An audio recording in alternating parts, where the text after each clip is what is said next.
Layarku udah kelihatan? Layarku udah kelihatan atau belum? Udah, Kak. Ya, Kak. Oke, kita mulai aja lagi teman-teman. Nah, chapter 12 itu kan tentang intangible asset. Untuk perlakuan terkait intangible asset itu sendiri hampir-hampir mirip sama PP yang kemarin.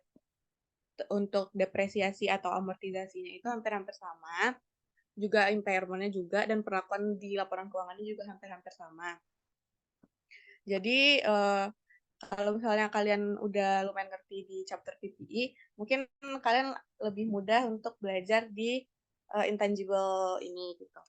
Nah, kita mulai aja dari yang pertama. Ini ada purchase and amortization dari paten. Nah, kalau untuk amortisasi dari intangible itu, setahu aku ada dua metode. Yang pertama straight line method sama double declining method, kalau nggak salah ya. Terus yang biasa dipakai itu tuh si straight line method. Dan itu nanti tergantung permintaan soalnya juga.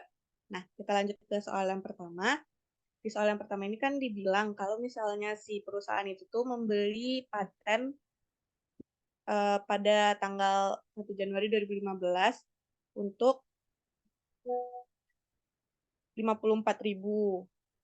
Dan dia itu punya remaining legal life-nya 16 dan untuk useful life-nya 10 tahun. Dan prepare journal entry untuk amortisasi di 2015.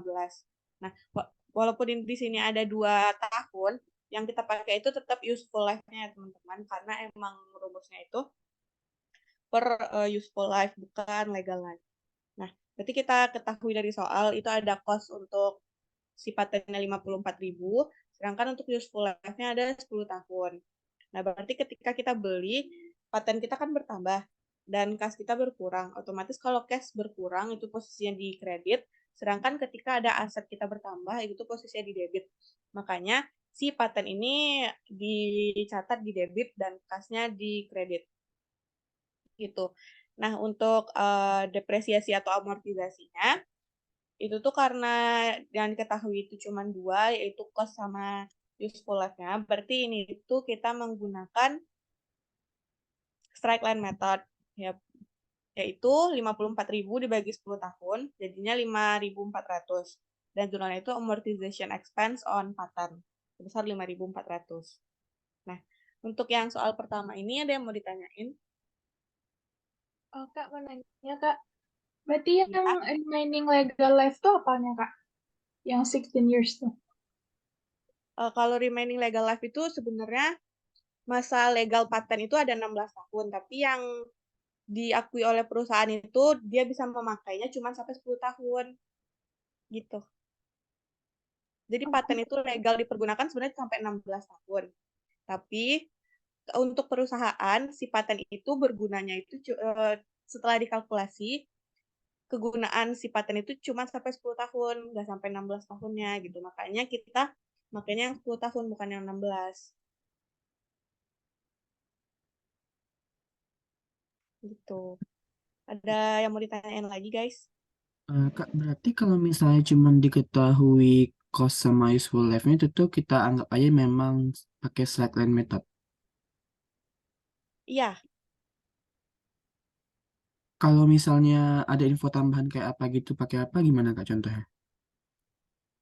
nanti kalau misalnya double decline itu berarti ada kata-kata tambahannya gitu. Atau nanti di soalnya itu emang dibilang kalau misalnya amortisasi ini itu menggunakan double decline, berarti informasi untuk penggunaan double decline itu tersedia di soal gitu. Tinggi Kak. Tapi rata-rata penggunaannya emang strike line karena nanti dia itu bakal apa namanya? Ada lagi bareng sama soal-soal yang lainnya gitu loh.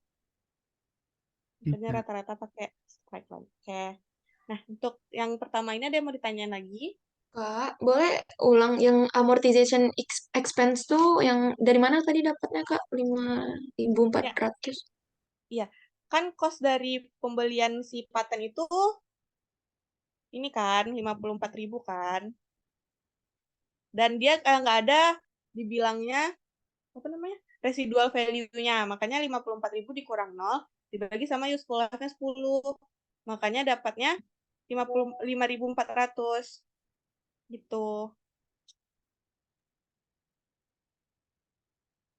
Oh, jadi itu langsung dibagi 10 aja gitu, Kak. Nggak ada apa-apa sih. Iya, betul.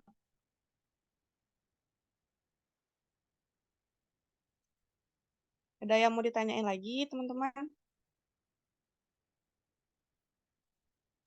Dan ini lewat chat, Kak. Kalau gitu kita lanjut ke soal nomor 2 ya.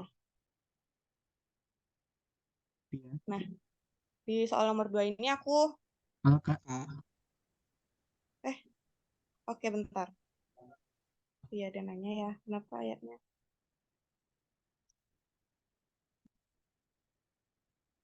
Kenapa pencatatannya bukan pakai accumulated depreciation? Sebenarnya itu boleh, maksudnya boleh digunakan juga accumulated depreciation.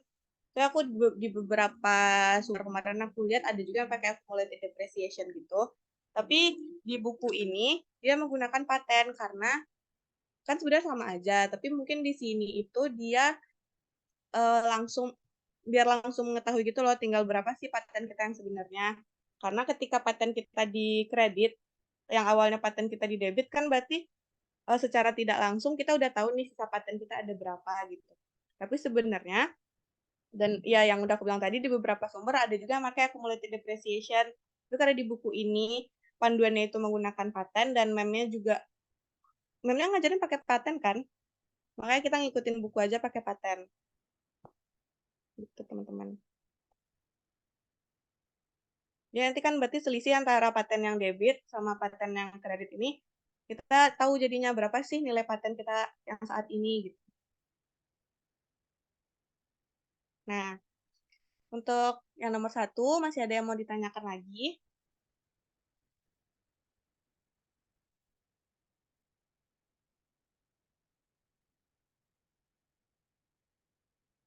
Kalau nggak ada kita lanjut ke nomor 2 ya. Nah, nomor 2 ini itu tentang goodwill. Goodwill ini itu terjadi ketika adanya kita kayak merger atau misalnya akuisisi perusahaan gitu. Nah, itu baru terjadi goodwill dari kelebihan atau kekurangan aset ketika kita mengakuisisi sebuah perusahaan itu. Nah, untuk materi goodwill lebih lanjut ini nanti akan dipelajari di akuntansi keuangan lanjutan atau advance accounting.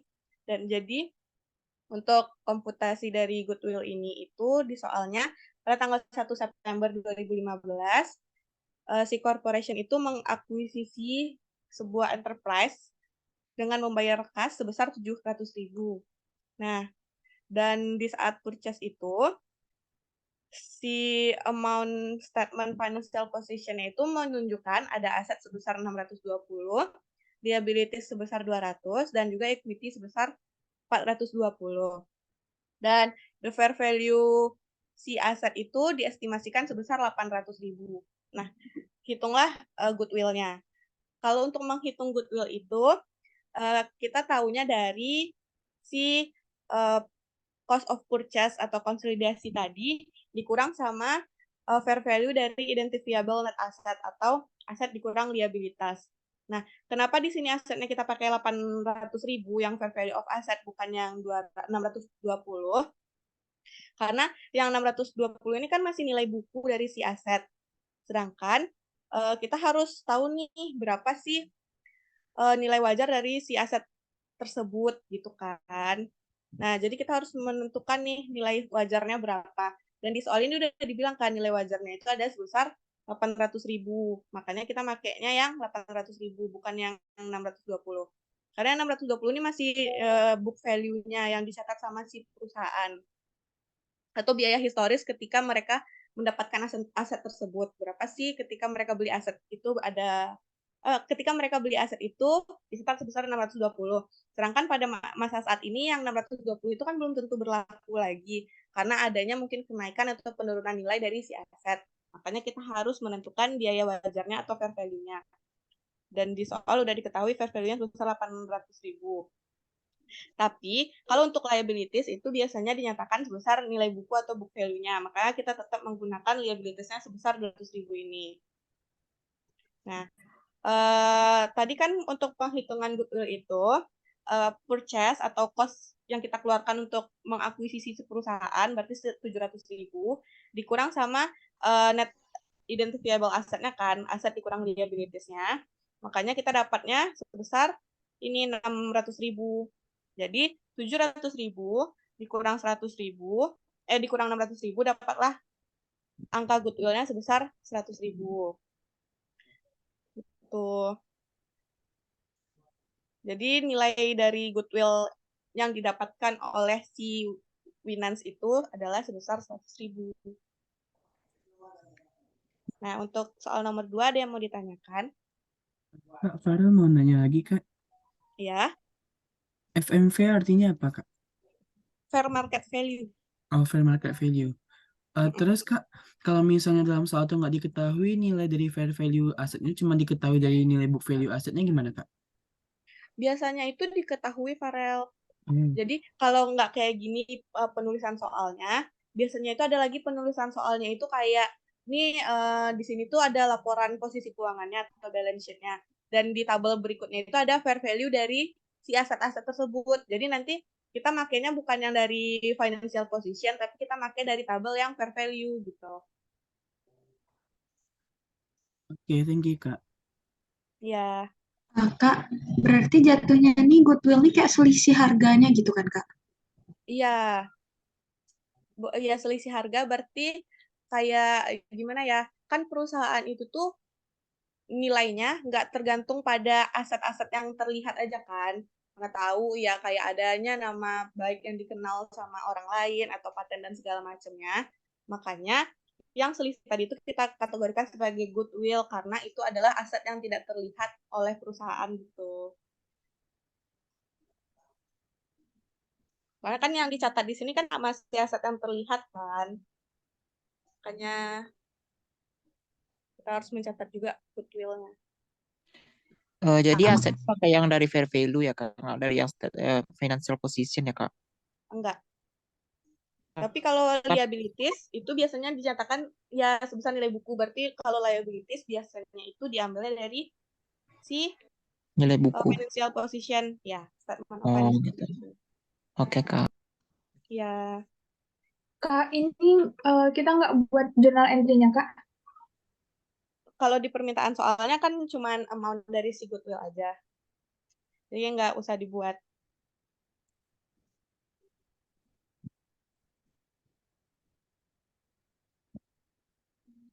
Nah, untuk soal nomor ini ada yang mau ditanyain?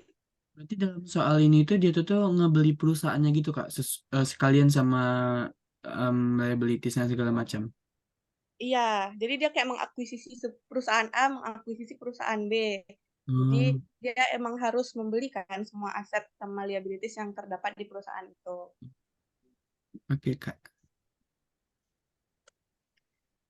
Di di intangible ini yang kalian cukup tahu cuman ya bagaimana cara menghitung goodwill itu. Juga mungkin dan goodwill setahu aku tidak diamortisasi ya karena dia nggak ada useful life-nya gitu.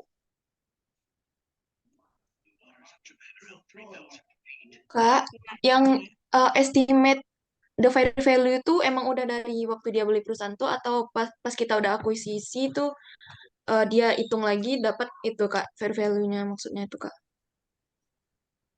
Jadi biasanya sebelum beli sebelum dia mengakuisisi sebuah perusahaan itu kita harus menghitung terlebih dahulu gitu. Kita harus hitung. Makanya ini tuh terjadi ketika dia membeli.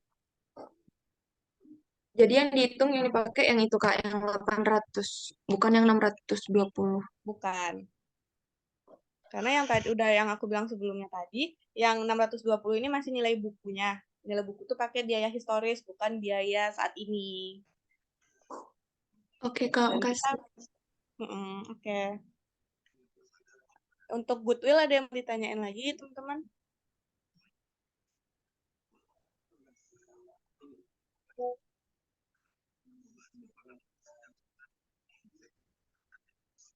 kalau nggak ada, kita lanjut ya ke soal nomor 3. Nah, di soal nomor 3 ini ada tentang impairment dan impairment recovery. Itu tuh masih tetap sama yang kemarin. Ketika recoverable amount-nya lebih rendah daripada carrying amount-nya, baru itu tuh kita impairment. Nah, di soal itu ada dibilangnya carrying amount dari si patent itu ada 300.000. Terus future net cash flow dari patentnya 210 dan remaining life-nya tinggal 10 tahun. Dia ada dua kondisi. Untuk kondisi yang pertama itu, gimana jika recoverable amount si patent itu sebesar 110? Apakah perlu dibikin jurnal loss on impairment? Berarti kan kalau kita lihat di soal, kalau recoverable amount-nya 110, sedangkan carrying amount-nya 300. Berarti ada penurunan dari si carrying amount kan? Atau recoverable amount-nya lebih rendah daripada carrying amount. Otomatis kita harus membuat jurnal untuk impairment sebesar selisih dari carrying amount sama recoverable amount-nya. Berarti 300 dikurang 110, dapatnya 190. Jurnalnya tetap sama, loss on impairment on patent sebesar 190. Nah, untuk yang kedua, ternyata di tahun yang sama, pada akhir tahunnya, estimate recoverable amount-nya itu ternyata sebesar 130, bukan sebesar 110 tadi. Berarti yang awalnya aset kita itu carrying amount-nya tinggal 110, ternyata setelah diteliti kembali, carrying amount aset kita itu ada sebesar 130.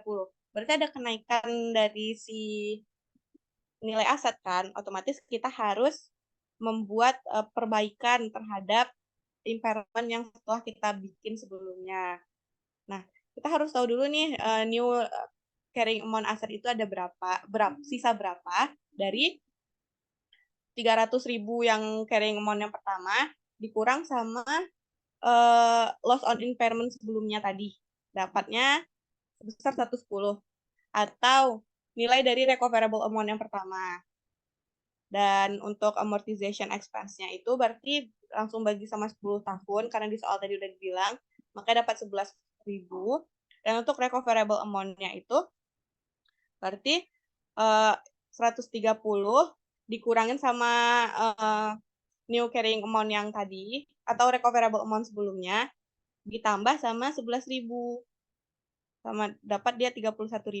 Jadi jurnalnya itu patent on recovery impairment sebesar 31.000. Nah, untuk soal ini ada yang mau ditanyain?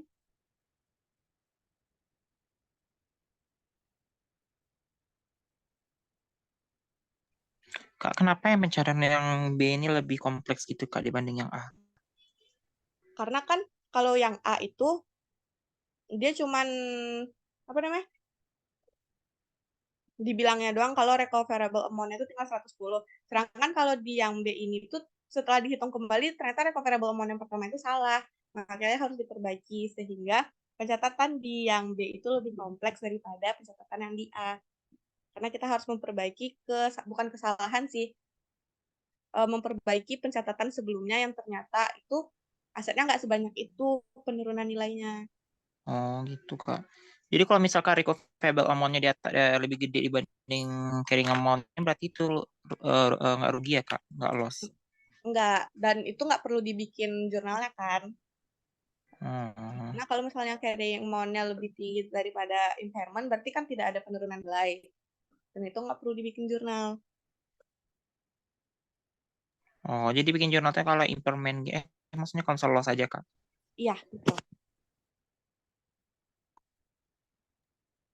Kak, Nah, berarti ya, guna nilai future value-nya nggak ada, Kak? enggak. Karena di soal kan udah di permintaan soal itu udah dibilang recoverable amount-nya ada berapa. Jadi kita makainya yang udah tertulis di soal. Kalau misalnya nggak ada tertulis di soal, baru kita pakai yang si future net cash flow-nya yang 210 gitu. Thank you, Kak. Mm-mm. Kak, Ya, itu tuh hitung recovery amount-nya setelah diamortisasi satu kali, Kak. iya. Ya, kan ya udah dilakukan amortisasi yang ini, makanya kita tetap menguranginya dengan 110 yang tadi kan. Terus Kenapa ditambah expense? Karena berarti expense yang udah dihitung untuk tahun ini tuh tidak berlaku lagi karena tadi kesalahan kan, makanya dia ditambah 11.000 bukan dikurang sama 11.000. Oke, makasih, Kak. Kak, Ya, yang recovery of impairment loss ini akun apa nih, Kak?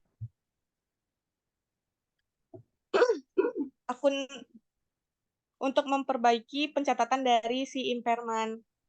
Ya, maksudnya akun dari HUM PB itu akun apa tuh, Kak? Apa? Ulang lagi?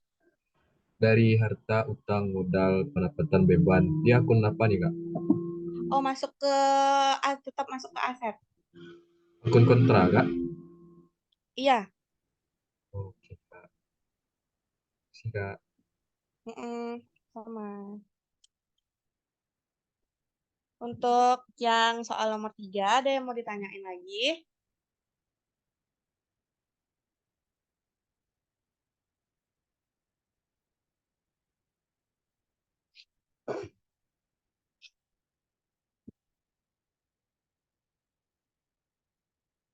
Kalau nggak ada, kita lanjut ke soal nomor 4 ya. Nah, di sini itu tentang research and development cost sama paten. Nah, jadi pada 2014, Biosphere Corporation ini mengeluarkan uang sebesar 170.000 untuk riset dan menghasilkan produk baru yang dipatenkan. Nah, patennya itu tuh memiliki legal life 20 tahun dan useful life-nya 10 tahun. Dan untuk pelegalan dari paten itu mengeluarkan uang sebesar 24.000. Nah, bikinlah jurnal untuk tahun 2014 dan 2015. Berarti yang kita ketahui dari soal itu ada R&D cost-nya, paten, legal life, sama useful life. Karena kalau untuk depresiasi kita pakai useful life, berarti legal life ini diabaikan saja. Dan untuk jurnal 2014, karena kita mengeluarkan R&D cost, berarti kita harus mencatat pengeluaran tersebut sebesar R&D expense on cash sebesar 170.000. Dan karena juga pada tahun yang sama, kita membayar untuk melegalkan paten kita itu, maka kita harus mencatatnya juga kan, sebesar 24.000 dengan akun paten on cash. Dan karena pembelian paten itu pada tanggal Oktober 1, 2014, dan pada tanggal 31 Desember 2014 kita bikin jurnal, otomatis sudah terdapat 3 bulan amortisasi atau penyusutannya. Makanya kita harus bikin juga jurnal untuk amortisasi sebesar 600.000, didapat dari 24.000 yang ini dibagi sama useful life-nya, terus dikali sama 3/12 bulan, karena dia dari Oktober kan, Oktober, November, Desember, dibagi sama 12 bulan, makanya dapat 600.000. Nah, untuk yang di 2015, berarti karena tidak ada lagi penambahan atas paten, ataupun penambahan terkait kos-kos yang lainnya, makanya untuk 2015, jurnal yang kita catat itu hanya untuk jurnal amortisasi, sebesar 22.400. Karena dia emang udah dari awal tahun sampai akhir tahun, berarti itu udah 1 tahun kan, makanya tidak ada lagi yang pakai per 12 bulan tadi. Kita langsung aja dari 24.000 dibagi sama 10 tahun. Gitu. Dengan amortization expense on patent sebesar 2.400. Untuk yang ini ada yang mau ditanyakan? Ya, Ini apa artinya, Kak? apa? R&D? Research and development. Oh, Itu biaya untuk riset dan pengembangan produk gitu. oke. Terus, Kak, tadi yang hitungan 3 bulan per 12 bulan itu dapat dari mana, Kak? Nih, bentar. Ini kan paten itu didapatkan tanggal Oktober 1, 2014. Bukan di awal tahun. Makanya kita jadinya itu 3/12. Karena dari Oktober, November, Desember kan. Kita pakai patennya baru. Oke, Kak. Thank you, Kak. Oke. Nah, untuk yang ini ada yang mau ditanyakan lagi? Kak, Ya. beda legal life sama useful life itu apa, Kak?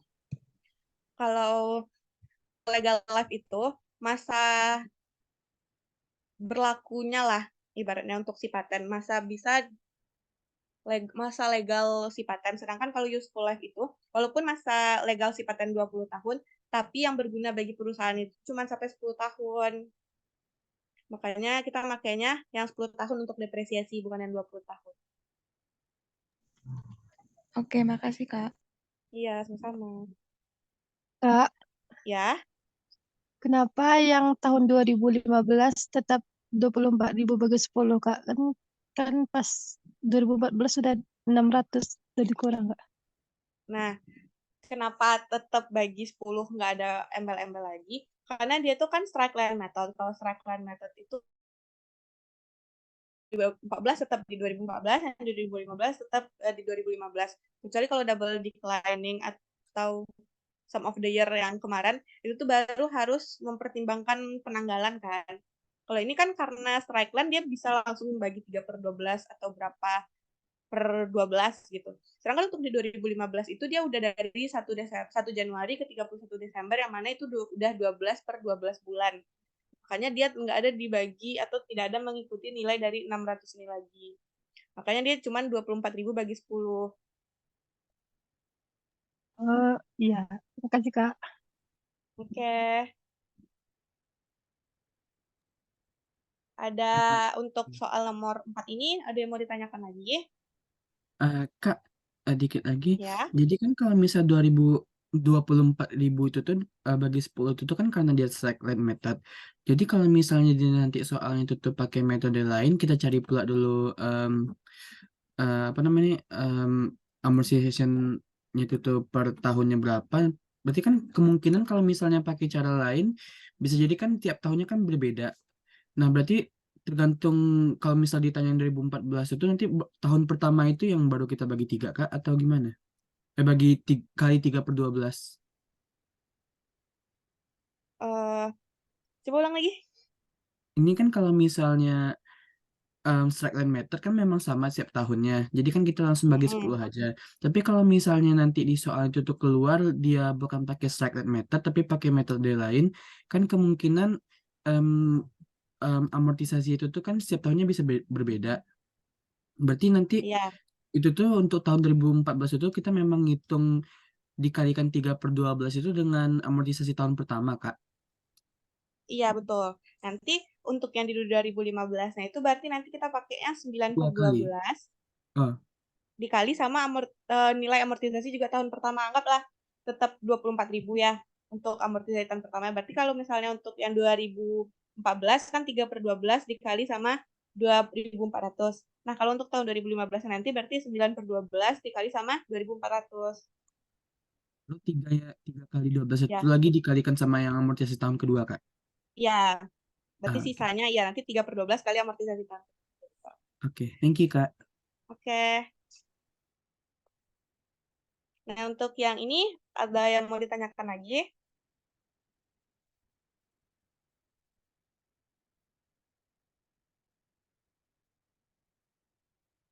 Nah, kalau nggak ada, kita lanjut ke soal nomor 5.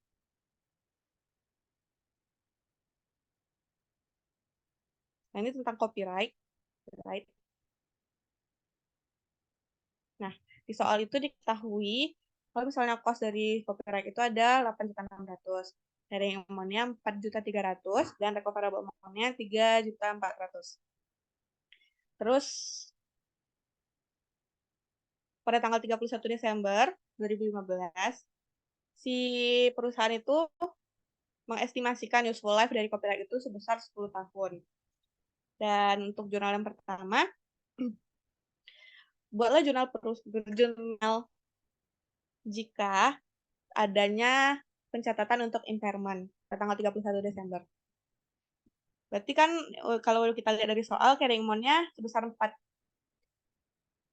4.300, sedangkan recoverable amount-nya sebesar 3.400. Berarti terdapat penurunan kan, atau recoverable amount-nya lebih rendah daripada carrying amount. Sehingga kita harus mencatat impairment-nya sebesar 900.000.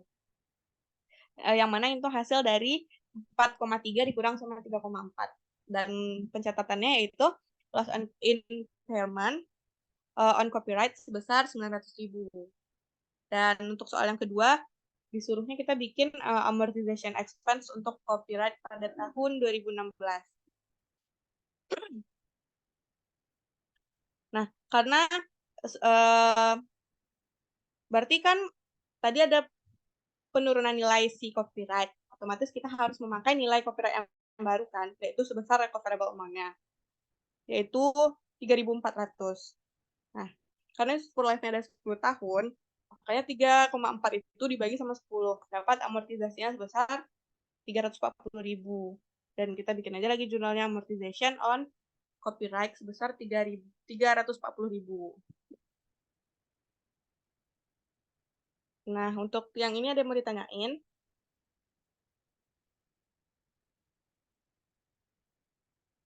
Kak, mau nanya Kak, amortisasi itu apa Kak? Amortisasi itu sama-sama depresiasi. Tapi cuman perbedaan nama aja. Penyusutan sama intinya sama-sama penyusutan nilai dari si aset.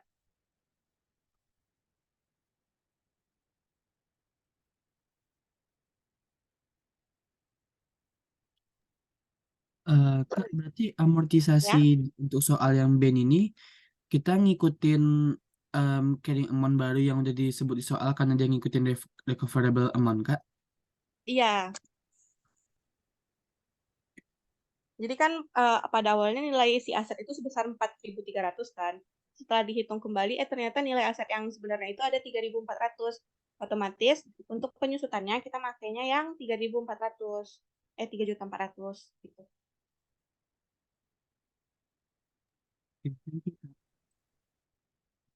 Ada yang mau ditanyakan lagi, teman-teman?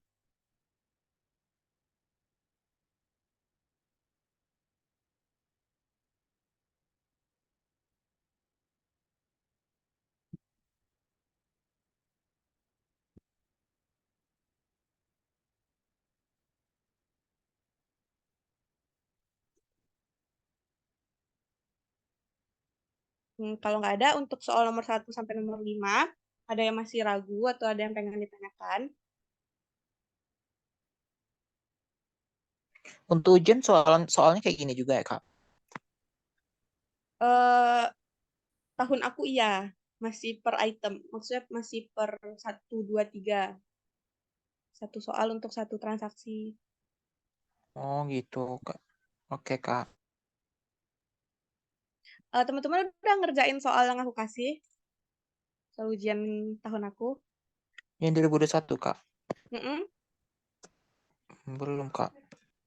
Oke. Itu kita bahas Selasa ya, jam 10.30. Oke Kak. Atau teman-teman ada soal yang lain juga enggak? Kalau misalnya ada, bisa kirim ke aku. Nanti kalau itu kita bahas juga. Soal tahun 2022 nggak ada Kak? Aku nggak ada nanya ke mereka. Coba, siapa ya? Coba aku tanya bentar ya.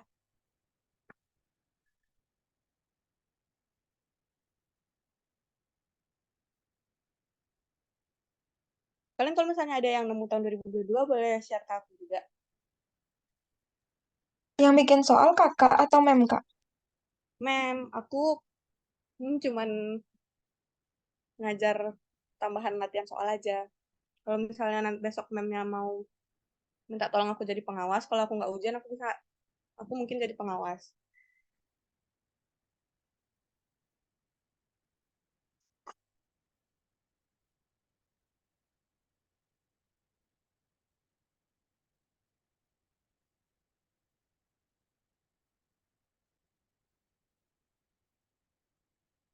Nah, ada yang mau ditanyakan lagi teman-teman?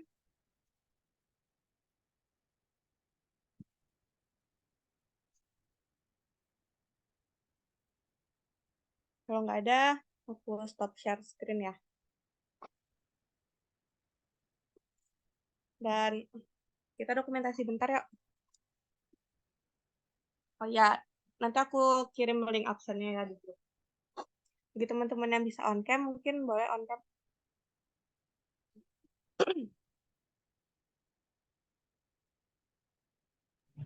Kak, file itu nanti kakak kirim kan, Kak? Iya, nanti. Habis ini aku kirim.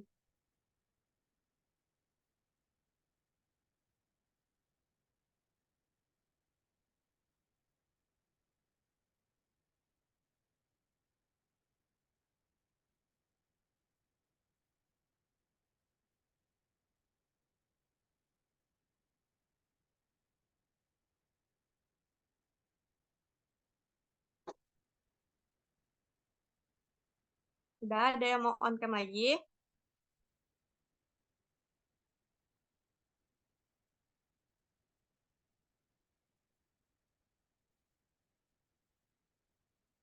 Nah, aku SS ya. 1, 2, 3.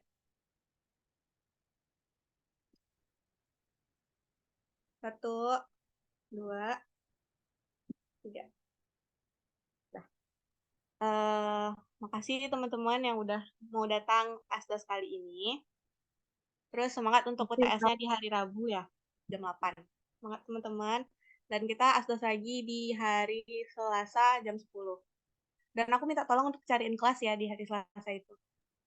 Takutnya seminar akuntansi dipakai untuk bahas. Oke. Nah, sekian dari aku. Assalamualaikum warahmatullahi wabarakatuh.